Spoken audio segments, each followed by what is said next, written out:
Our mom, Sylvia, was like Christmas morning. She was bubbly and full of life. She was welcoming. Always a joy to be around. I love hanging out with my mom. She had just a laugh and a smile that would fill up any room. Big personality. Big personality. She's a nut. She was a nut.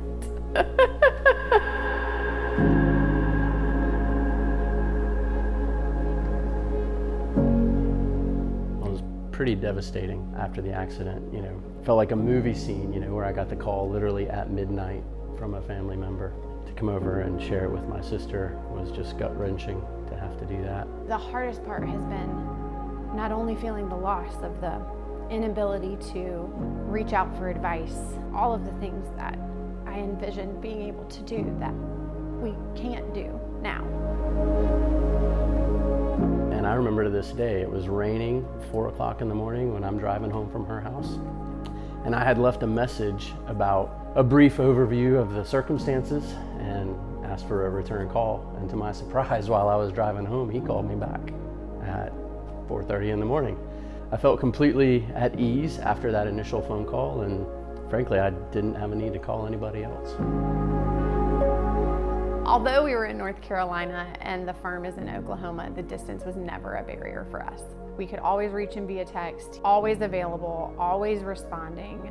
Even to the point of him calling us back while he was on family vacation. I think he was at Disney or something with his family, and we had texted or called, and he took a moment just to call back and give a brief update. And the fact that we had his personal cell phone, I think, was a key piece of that, right? We weren't just calling the office, he was personally available.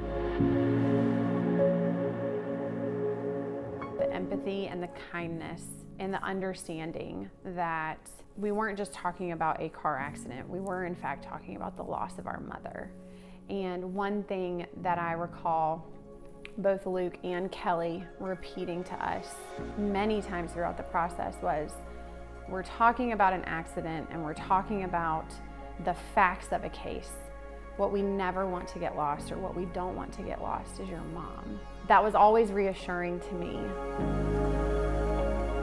Evolution of the process revealed more and more that we could trust their advice. I never had to doubt whether or not the advice that they were providing on the business aspect would be not in our best interest. I knew that they were ready to fight for us and that they were willing to go to whatever lengths to get us the best outcome possible.